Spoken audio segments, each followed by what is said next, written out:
Mr. Vice Chairman, sir, through this proclamation, we are discussing the program of a very important unit of this country, where the president's rule has been promulgated.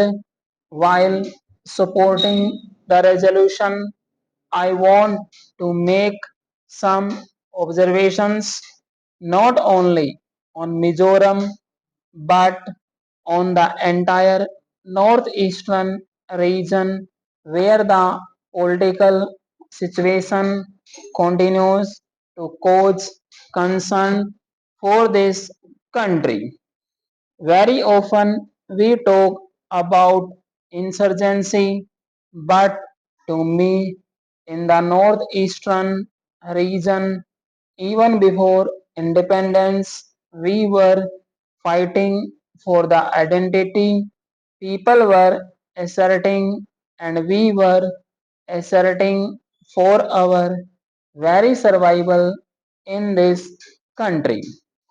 By nature, tribals are very sensitive and they are very suspicious as far as their identity is concerned. In this wide Indian culture, naturally the tribal people in the northeastern region have felt that unless they assert their identity, they would become totally submerged and they would become second rate citizens in the country. That was the fear that they apprehend, and it grew over the years. Another movement, I do not call it insurgency, was a political movement in Nagaland by which they had adopted a policy of non-violence, peaceful approach to the solution of the problem. But when they were pushed to the wall, they had to take up arms, and they never called themselves Naga army, they called themselves safeguards.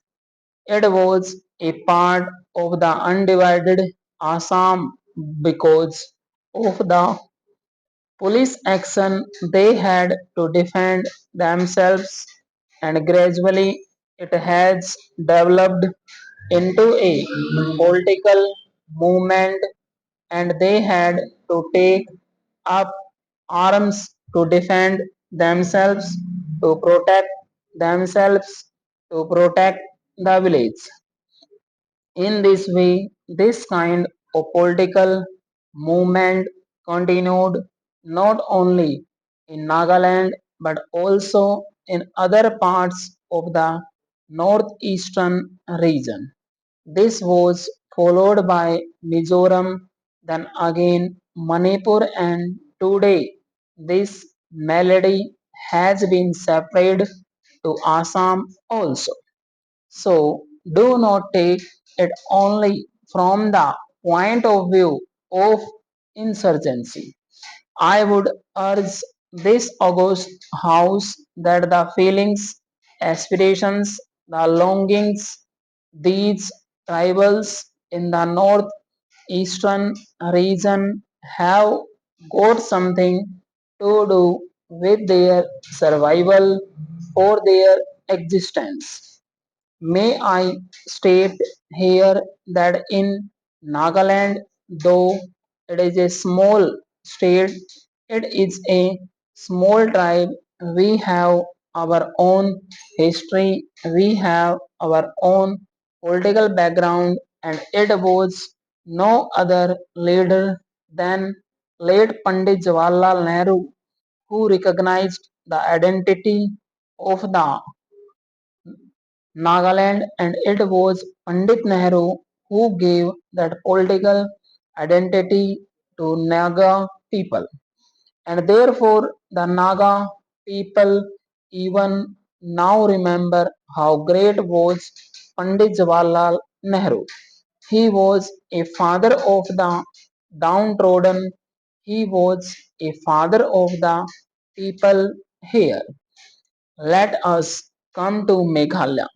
The same agitation was going on, but fortunately, Meghalaya could emerge without shedding any blood, and through a peaceful process, the state of Meghalaya was carved out, and this was given by no other person than Mr. Indira Gandhi. Mizoram emerged after more than 2 decades of struggle under the leadership of Ledanga. They had been fighting for secession from India. It was through the good offices of the government of India, the people of India, and also the political wisdom of Ledanga that he came round to join the mainstream of national life. Why should we not give credit to Ladanga for this? It was he who took the step that he should be a part and parcel of the Indian Union. Shall we not give him the credit? So I would request the honorable members not to utter any uncharitable words against Lal Danga just because there is president rule there.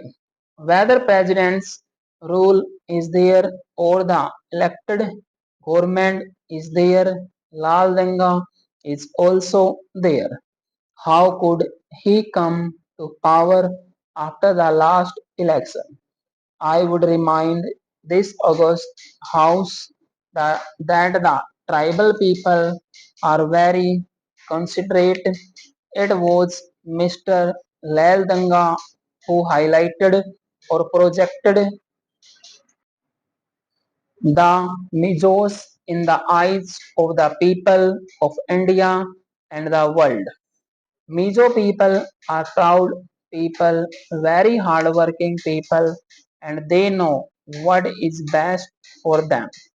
Therefore, when this accord was signed, the Mizo intellectuals and the Mizo people said, why not give chance to our leader Mr. Lal Denga? He fought for us. He lived in difficult conditions for us, and they brought him to power. His party was given the mandate by the people.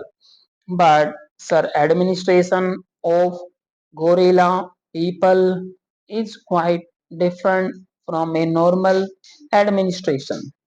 In a guerrilla warfare, in a guerrilla movement, there is might, that is the destiny of an individual, the fate of an individual, the fate of an organization.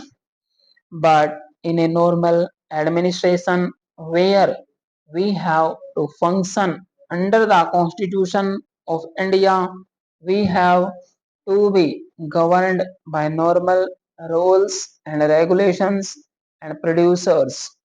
Here, I believe Mr. Lal Denga, who has been used only to the guerrilla methods when he was given to reins of normal administration, felt the difficulties of running a normal administration.